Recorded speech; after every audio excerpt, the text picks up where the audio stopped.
Over the last month, over on Discord, I've been reading the Moons of Mirrodin novel alongside some other book nerds.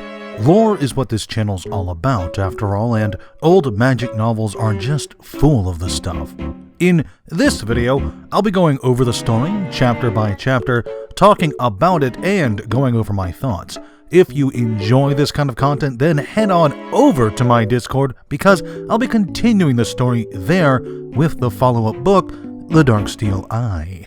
With that out of the way, our prologue begins with Memnarch just watching Karn and Jessica leave. The author, McDermott, just assumes you know who these two are and what their story is because nothing further on them is elaborated. With the knowledge that he is now entirely alone on a metal world, Memnarch just kind of shrugs and starts looking around. It isn't really brought up often, but Karn's immense attention to detail yet lack of creativity is brought up here in the prologue. We're told that every leaf on every fake plant is completely unique, but since they're arranged with mathematical perfection, everything looks sterile and bland. More to the point, Memnarch stands in place for 10 fucking years just looking at a spot on the wall. This clearly has negative impacts on his psyche because this dude apparently learns the RNG of Argentum and was apparently able to map out an entire canyon just by glancing at it. Something worth noting, Memnarch remembers his time as the Mirari. He even feels kind of bad about the chaos he caused. This is important because the very next sentence is him going, okay, so Argentum? Yeah, it could use a bit more chaos. Perhaps standing in random spots for fucking years at a time wasn't so smart because Memnarch, after what I can only assume is a fucking century by this point, is clearly crazy. But you know what's worse? Oil! Dude finds some fucking oil and just decides, yes, I must touch this. Keep in mind, not even 2 pages ago, he deduces that it would not be worth his effort to walk a bit forward to confirm if his math on the canyon is correct. But the oil? No, he has to touch that. God damn it, Memnarch. The prologue ends with 2 ominous paragraphs about how the oil is sentient? I straight up do not remember that. Like, legitimately, I only read this book once before. I simply do not recall any mention here or anywhere else that the Phyrexian oil is a sentient thing. This is 100% new to me. Chapter 1 begins with Glissa and her friend Kane, who does not have a card in the TCG, I wonder why that could possibly be, hunting a beast in the Tangle. Throughout this little hunt, McDermott really wants you to know that everything on Mirrodin is fucking metal. If a full paragraph goes by in this chapter without mentioning that something is metal, you're in the wrong book. Anywho, just as Glissa and Kane kill the beast and almost lose it over a cliff, Glissa has a vision. A vision of another forest, another world, one that is decidedly not made of metal. It's a surreal experience for her because she's never seen a world like this before. At first, Kane thinks she's experiencing a normal flare, which the story explains is something the elves have from time to time. Strong memories that appear kind of like forced flashbacks. These flares are purged and forgotten with a special ceremony conducted by the trolls since the elves apparently find such memories painful. Glissa herself believes the trolls are holding some grand conspiracy to keep the past hidden, but she also doesn't believe that this vision is from her past, and she wants to learn more. Glissa decides that she will not be attending the upcoming ceremony because she wants to try and sort things out for herself, but before we get to that plan, we see a bit of her home life. We meet Glissa's parents, we learn some minute details about life in the Tangle and their food situation, and we also learn that Glissa's sister, Lais, who also doesn't have a card mind you, has quite the crush on Kane. I wonder if anything will come of that. That night, while she sleeps, Glissa is attacked by something. It's pitch dark in her room, but a few figures surround her. Our elf pal tries to fight back, naturally, but the chapter ends with her getting bagged. It turns out Glissa was abducted by trolls, and they deposit her inside a big tree to talk with their leader, the first troll. I'm gonna pause here to say that this book uses the line, quote, "You couldn't even see their mouths under their huge noses until they opened them." Wow, Watsy, a bit on the nose there? This first troll explains that Glissa was abducted to keep her safe, approximately every 100 cycles. No, the book has not yet explained what a cycle is, don't ask. Fucking levelers appear in the Tangle and super murder the best hunter. Glissa, incidentally, is the best hunter, so the trolls have absconded with her to keep her protected from, well, whoever it is that keeps sending the levelers. Glissa, naturally, is less than pleased that trolls have abducted her to keep her safe but failed to account for her family. The levelers, you see, do not discriminate and are most definitely going to target her home, stormtrooper style. The elf stages a daring escape of the troll's hold, and just in time, too. The chapter ends with the warning horns blaring and Glissa realizing that the levelers have entered the Tangle. I'll be brief with Chapter 3. With the exception of the very beginning and very end, it's one big fight scene. Glissa rushes home, but the levelers have already slaughtered her family. As an aside, if you only went off the art, you'd be led to believe levelers are freaking huge, but several of them fit cozily inside Glissa's home. Anywho, she fights them, slaughters a few, but accidentally uses some green energy she can't control, and the surviving levelers leave. The chapter ends with Glissa trying to follow them, but she doesn't get very far because she gets her foot stuck in one of them, and something knocks her out. Glissa awakens in Chapter 4 in a dark cave, still stuck to one of the levelers. The levelers, by the way, are off, which confuses her quite a bit. She's not alone here. This chapter marks the introduction of Slobad, who talks funny, introduces Glissa to what goblins are, and gets her unstuck. They talk a bit, Slobad tries calming her down, and Glissa picks her dead mom's hand from one of the levelers, retrieving her mother's wedding ring in the process. Hey, if you are wondering why none of Glissa's family members got cards, it's because they all had approximately 4 paragraphs of existence. Not much else happens in this chapter. Glissa's fucked up ankle is mended a bit, Slobad and Glissa have a sword measuring contest, Slobad refuses to call Glissa anything but crazy elf. Based, I approve of elf racism. And Glissa takes a nap in preparation of leaving this little hidey hole in the morning, experiencing a less than stellar nightmare. Chapter 5 begins in the best way possible, with Slobad just straight up being a dick and jabbing Glissa in her ankle wound. Fucking legend. I'm not gonna lie, the idea of him just going, "Yeah, you can't walk. See? When I stab you in the wound, it hurts," got me to laugh so hard. Anywho, I forgot to mention it earlier, but the elves of Mirrodin are like terminally uninformed about the world around them. Glissa desperately needs her wound tended to, so Slobad suggests they go see the leonin. Glissa doesn't know what that is, and Slobad points out, "They are literally your neighbors, how do you not know?" Also, Slobad has some kind of Naruto speech impediment. He ends every sentence with, "Huh?" Anywho, this chapter's a bit longer than others because we spend a chunk of it learning Slobad's backstory. He was born under the blue sun of Mirrodin, which the goblins called the Ghost Sun. They took this to be a bad omen and wanted to kill him, but his mom just kinda abandoned him in a vent one day. Baby Slobad is picked up by other goblin outcasts and eventually struck out on his own, meeting up with a leonin named Raksha. The chapter ends with Glissa and Slobad finally arriving at Tajar, the leonin city, but no sooner had they arrived when trouble starts brewing and war horns start blaring. Chapter 6 is split into 2 halves. The first half is a rather long fight sequence where Glissa and Slobad rush to the gate of Tajar, which is closed because, obviously, and have to defend themselves against the Nim, who are just the best generic zombies ever. Glissa hacks through the undead so efficiently that you'd forget she's got a crippling leg wound, while Slobad works on a way to get them inside. So yeah, it turns out Slobad helped the cat people build the gates to Tajar, and he built a secret entrance. Fun stuff. Anywho, they get inside, but they are immediately arrested by the leonin because, obviously. Slobad, of course, does the talking and convinces the guards to finally get Glissa to a healer. Unfortunately, said healer is also a seer, and the chapter ends with her locking eyes with Glissa and absolutely freaking the fuck out. Fun times. Time for chapter 7! So the old seer actually refuses to heal Glissa's wounds and is pretty pissed that the elf is even there.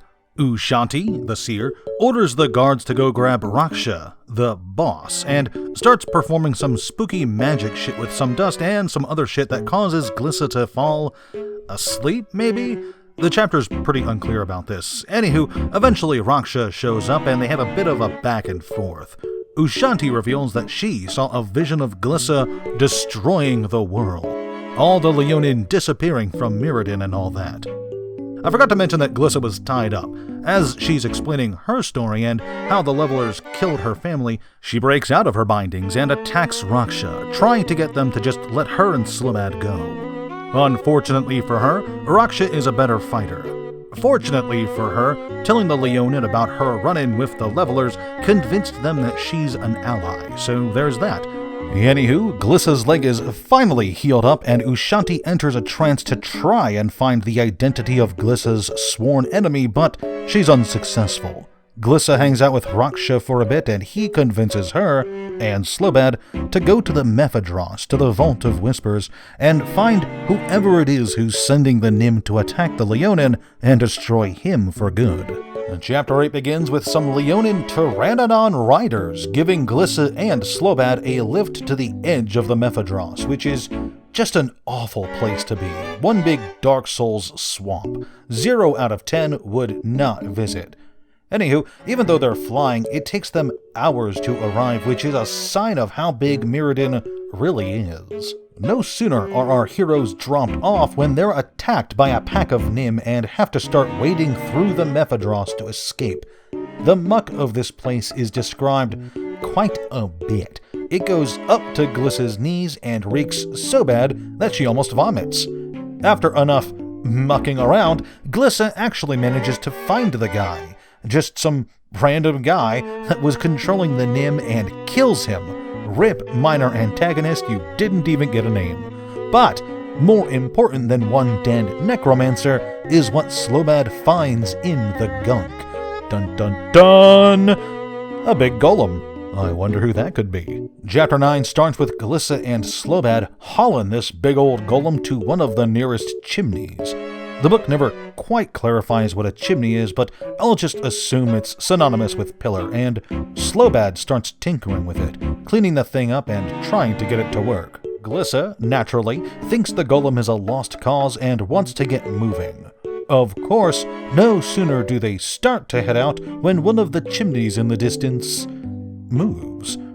Oops, that's not a chimney, that's a 20-foot-tall zombie monster. This thing is properly terrifying, and most of the chapter is spent trying to survive it. Luckily, the golem has come to life just in time to save Glissa and Slobad from the monster, and, what's more, it appears to follow their orders. The golem helps them destroy the monster, a reaper, and when that's taken care of, the trio confronts its controller, who is just absolutely upset over the loss of his monster. The controller explains that he was ordered to kill Slobad and capture Glissa and bring her to dun dun dun Geth.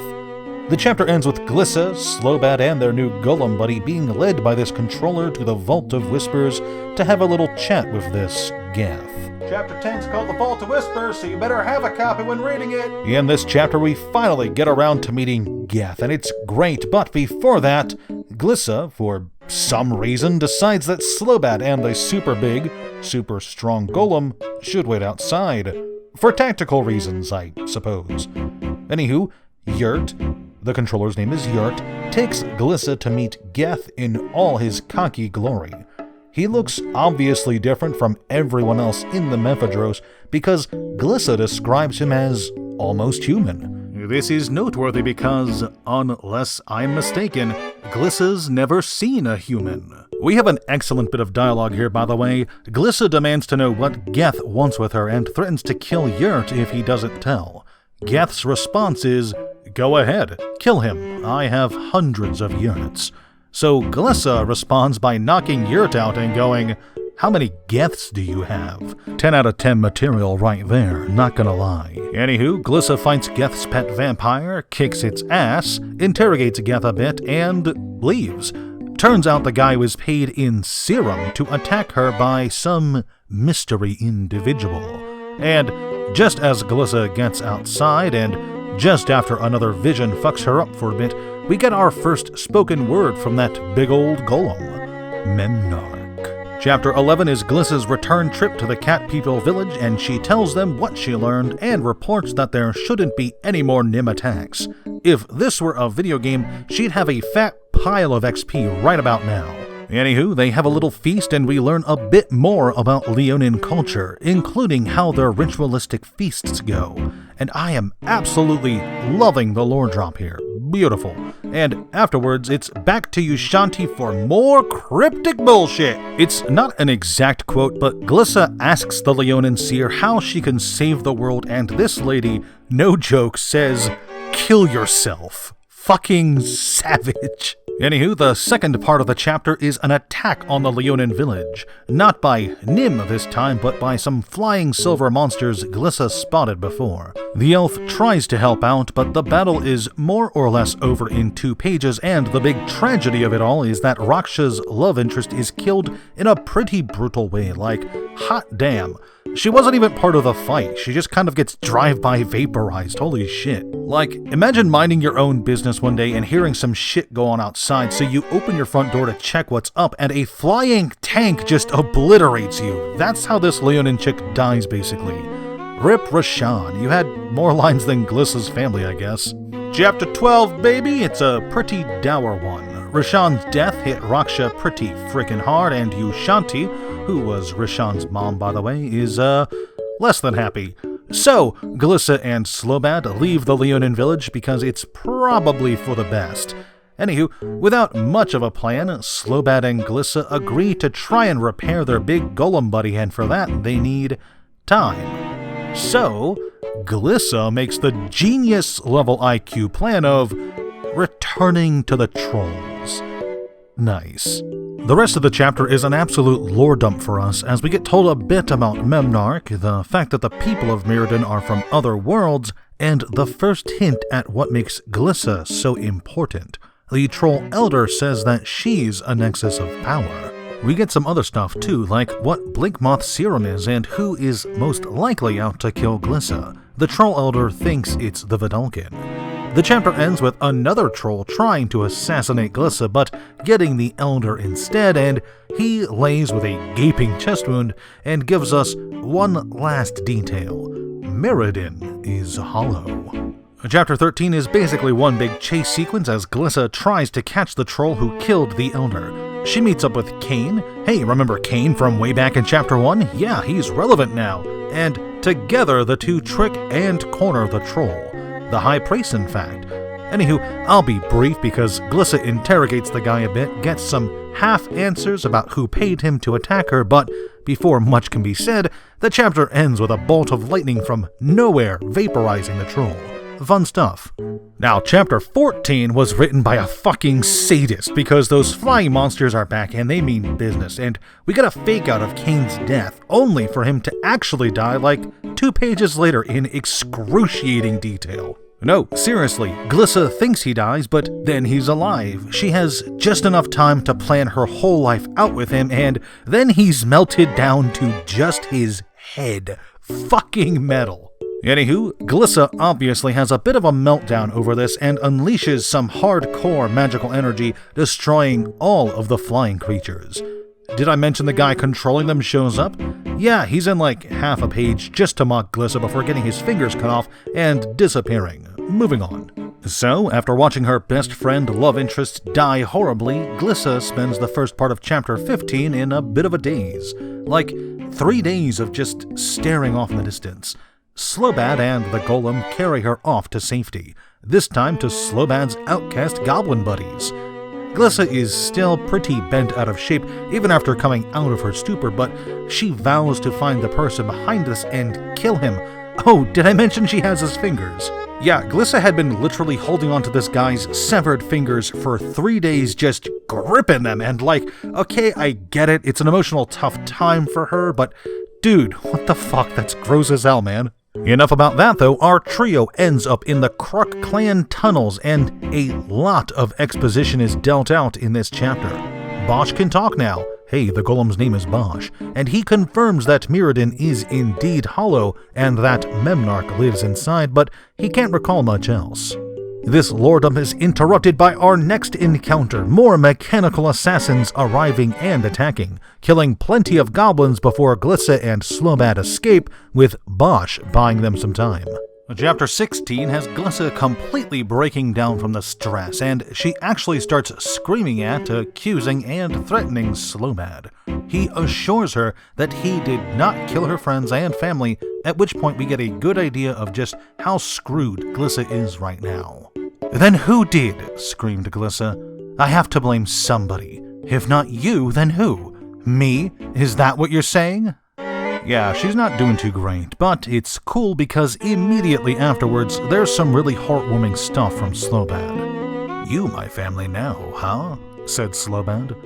"Listen, I live alone for a long time. Not happy, just surviving, huh? Then crazy elf drags Slobad from hole and into danger. Show Slobad how to fight for life, not hide from it. Give Slobad purpose, huh? Make me feel part of family."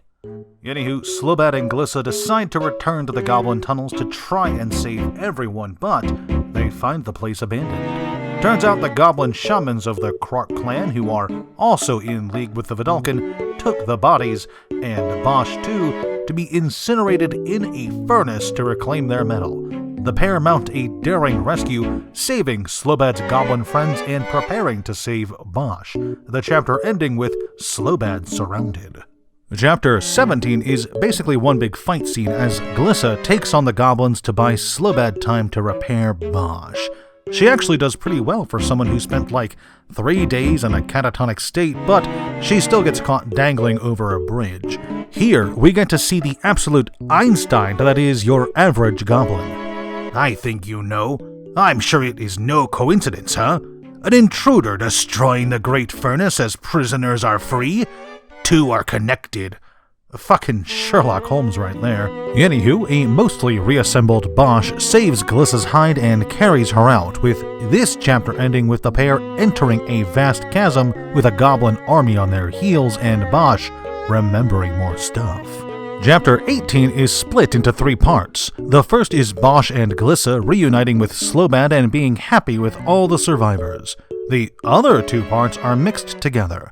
Glissa reading the Book of Kruk to learn more of the inner world, and the group as a whole journeying to Slobad's original hideout while Bosch talks about his history, the mycosynth, and the world itself. Fun times. Chapter 19 has our heroes finally setting out to the Quicksilver Sea to find those darn Vidalcan, with another reference to humans which Glissa still shouldn't know about yet. Hell, she even says in this chapter that she's never seen a human. They approach a human settlement and Glissa plans to sneak in and talk to their boss, a lady named Bruna, and here we learn that Glissa doesn't know what fishing is. A fantasy.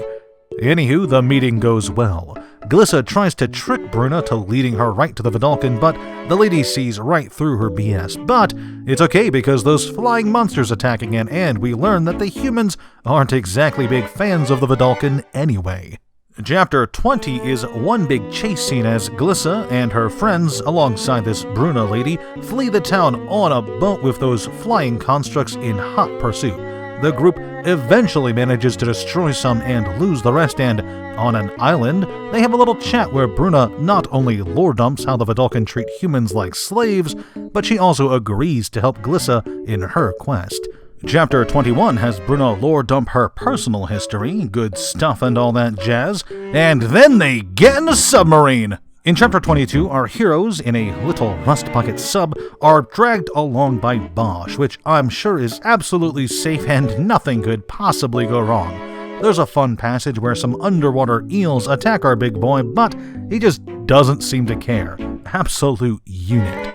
But then they wrap around him, which is obviously not a good time, and Glissa has to stage an underwater golem rescue. Some quicksilver blob monster attacks immediately after Glissa and Slobad drive off the eels and, in desperation, Glissa drinks that serum from before, and while it does help her see underwater, it doesn't actually help her fight, so she blacks out.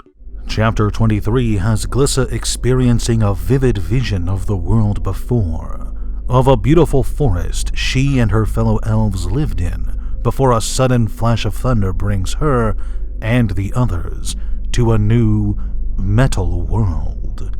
Then she wakes up vomiting in the submarine. Anywho, they finally make it to the Synod, and Glissa and Bruna do some sneaking about, but one of the Vidalcans spots them and, worse, knows exactly who Glissa is. The dude's name is Pontifex, and if that's not a massive red flag, I don't know what is.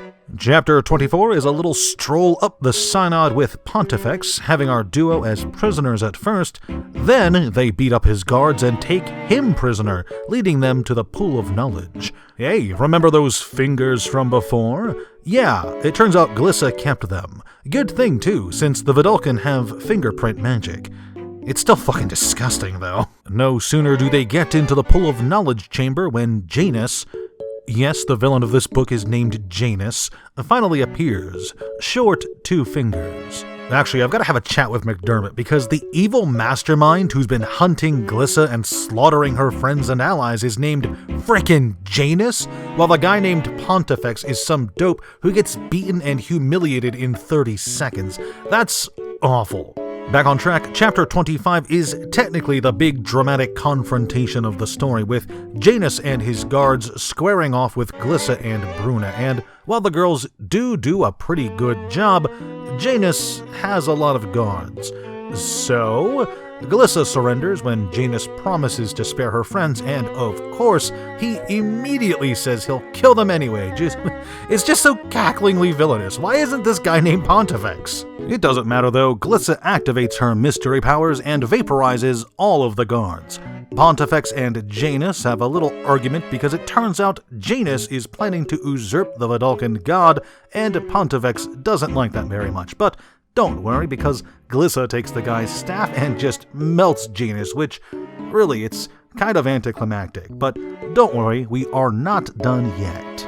You see, the final chapter of the book has Bosch and Slobad catch up just in time to beat the last of the Vidalcan, and so while everyone else rests, Glissa takes a dip in that knowledge pool, hoping to finally get some answers. Unfortunately, all she really gets is random, horrifying visions that she can't really understand or sort through, which means, at the end of it all, this whole trip was for nothing. Or, well, it would have been. You see, Glissa was not the only person to take a dip into the brain juice. Our boy Bosch did as well.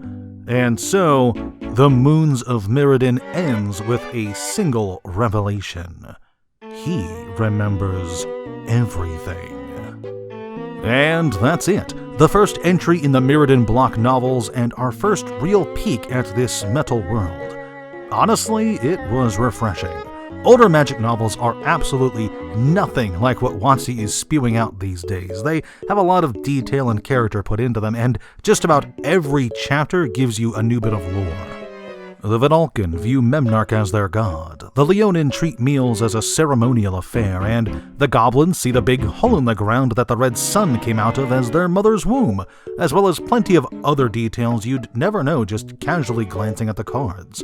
Moons of Mirrodin definitely expanded on the multiverse of magic, which it's really just what you want to see in a book. As for our main characters, I've got different thoughts on each of them, going just off of how they're portrayed here. Glissa goes through a lot in this book, and it's not hard to feel sorry for her. She's been battered, bruised, lost her friends and family, and she's had like 2 whole mental breakdowns throughout the story, but she remains a determinator, absolutely dead set on getting revenge, and while she does do that in the end, she's ultimately left with few answers. I feel like Slobad is definitely the star of the show. From the moment he first appears, he's easily the most affable character Glissa encounters, and while he's a bit of a grump at first, he is her most staunch supporter and goes out of his way to save her and Bosch, several times at great risk to himself. Dude's an absolute bro, and if you don't understand why he was so popular, I'd really suggest giving this book a read. And as for Bosch, well, there's not much to him yet. He kind of shows up at the halfway point and spends most of the story not saying much and doing very little besides acting as big muscle for our two other heroes. He's a big golem with a bigger mystery attached to him, one I'm sure the next book will divulge to us. And then there's Memnarch. We don't really see much of him in the story here. He's basically just in the prologue, but it's clear that he's not only gone crazy, but he also has a huge influence over Mirrodin. The Vedalken, the prime antagonists of this book, are effectively operating under Memnarch's orders and, for one reason or another, he wants Glissa bad. There's some stuff Janus says at the end hinting that Memnarch is going to destroy the world or something, but a lot of that is left kind of vague. Overall, sure, it's not peak fiction, but I enjoyed the characters enough and the story is a smooth read from beginning to end. It's way better than anything Wizards has put out in the last 5 years, and I'd give it an overall 8 out of 10. Now then, thank you so much for watching this video. If you enjoyed, then please consider liking and subscribing and sharing this video with a friend. And hey, if you want more content, why not subscribe to the channel? It's free. And of course, if you want to be my friend and help out, there's always Patreon. Patrons pay for my ramen budget, and in return, they get early access to all of my lore content, so consider checking out the link below. Thanks again for watching, and I will see you next time.